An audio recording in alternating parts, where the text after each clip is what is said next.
Welcome to Think Voice. I'm Kyriakos Gold, and today we're talking about unfinished business.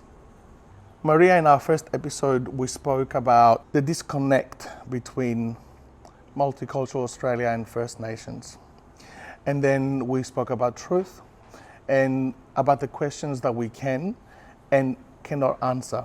Do other countries have similar arrangements? Is this an Australian unique experience? What happens around the world? Sadly, colonisation is a global phenomenon. We know that there have been developments in other countries, particularly Western countries that have colonised many nations.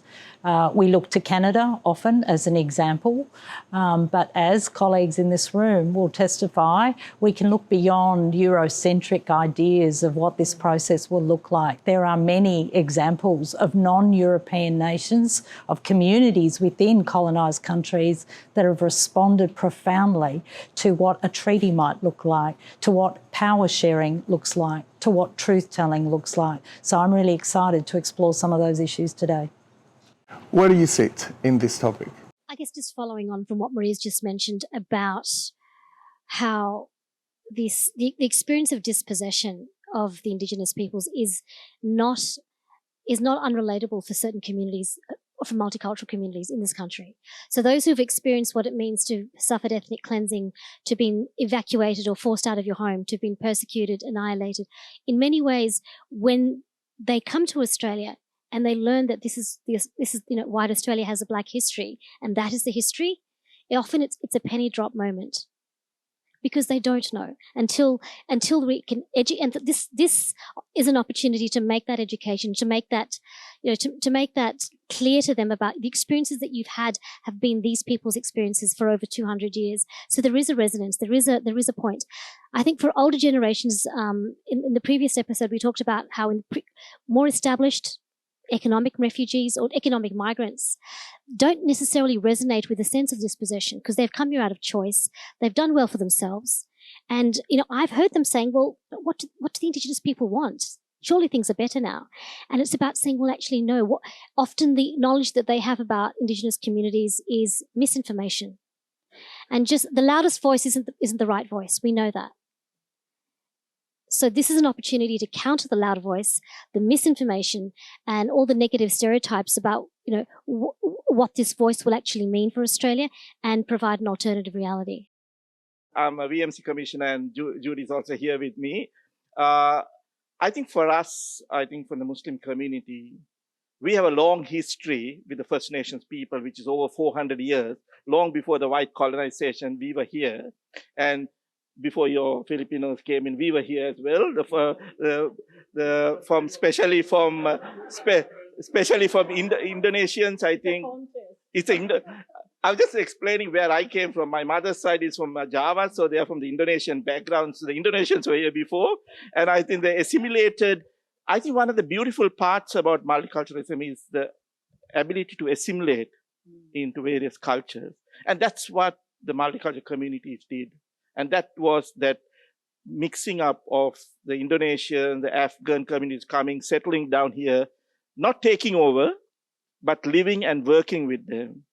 And that was a beautiful part of it. And today, unfortunately, for many of the multicultural societies, and I was talking about this a few days ago, like many of us who came in the 50s and 60s, only thing people would have known about Australia was the white Australian policy, not the history, the 60,000-year history of the First Nations people.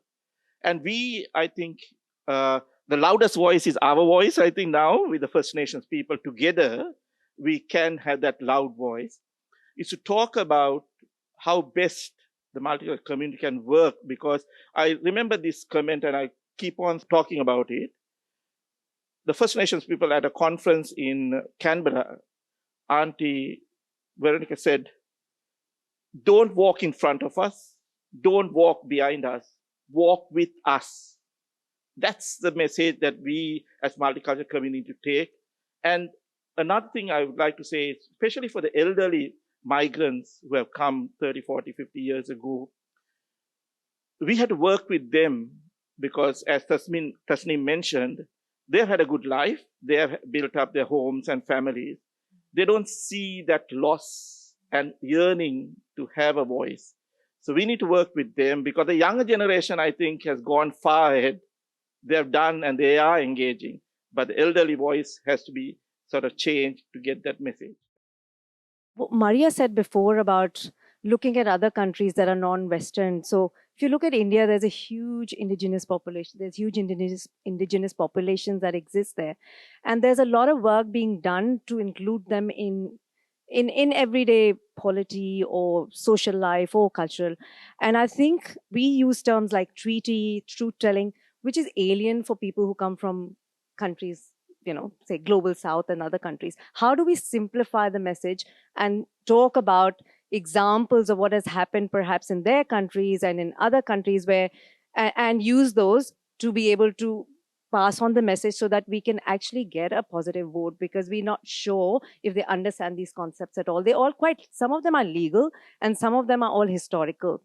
So for me as a lawyer, I'm beginning to understand that. As a migrant, not necessarily. So as a migrant, do I understand these issues? Do I understand this terminology? We need to simplify, and then we need to link it to what they understand culturally. And if we can do that, I think our messaging will be much better.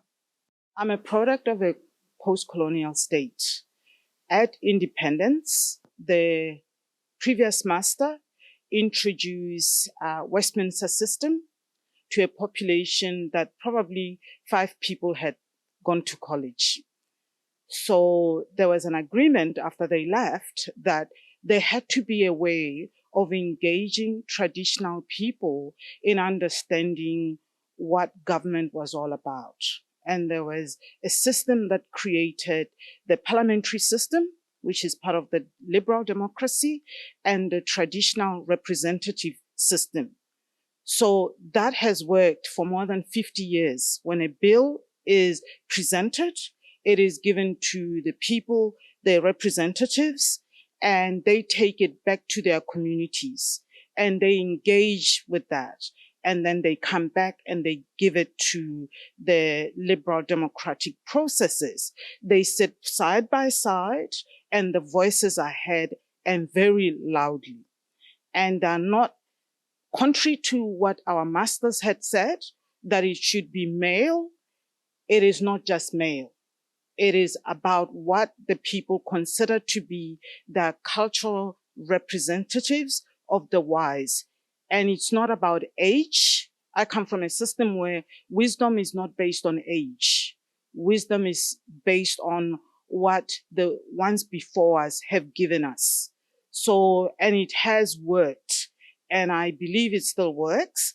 And that is tied to the customary law system, which is part of the jurisprudence in Botswana. And the Norwegians and the Swedes and the Finns came to actually copy that because they considered it to be functional. So therefore, for me, the voice is about how about getting the First Nations to actually tell you their own stories. How about getting the First Nations to actually put forward their history, not your history, not your perception of their history, as I have seen it happen from the time I was in primary school up to now. It still works. And it has dealt with very, very contentious subjects such as abortion, decriminalization of abortion, being taken back.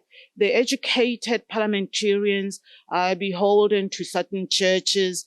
The traditional people go to the people. And the question is, when did men know anything about birth? I thought it would be worth sort of thinking of where we are in the campaign, because the referendum is going to be in October. And we know certain things. We know that the, if you like, the social justice education areas of the multicultural communities are very supportive of the voice. We know that because of announcements by different organisations, and also the Federation of Ethnic Communities Council had 800 delegates at a conference last year, and they overwhelmingly supported the voice. So that element of the communities are on side.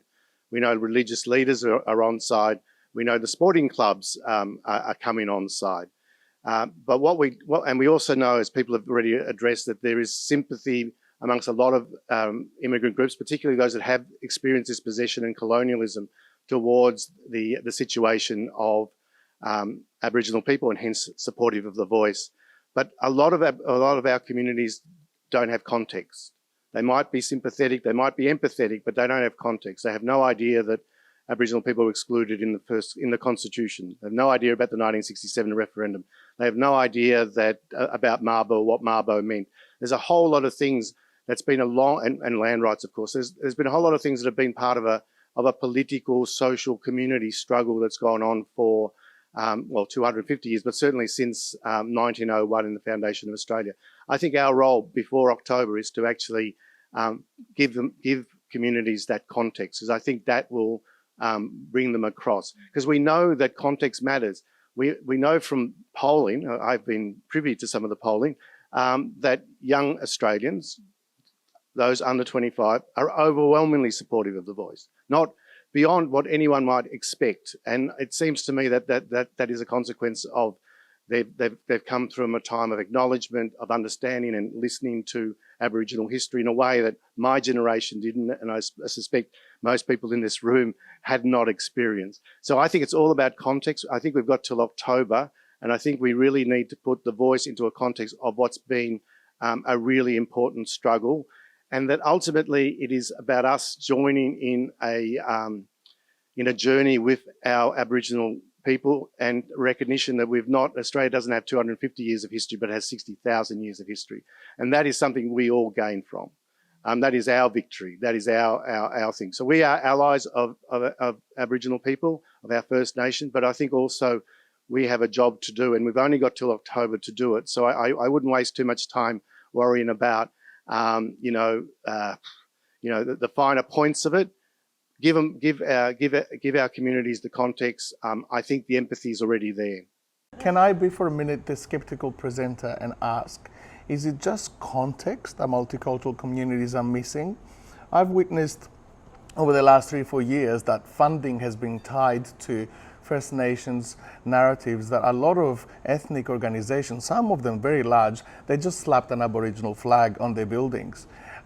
Is that truthful, or is that just to get more money and connect to the system? I think there is a genuine desire to support, and there is a genuine empathy. I think it could all be lost if, and I've used the term rabbit holes. There are a number of rabbit holes that have been opened up.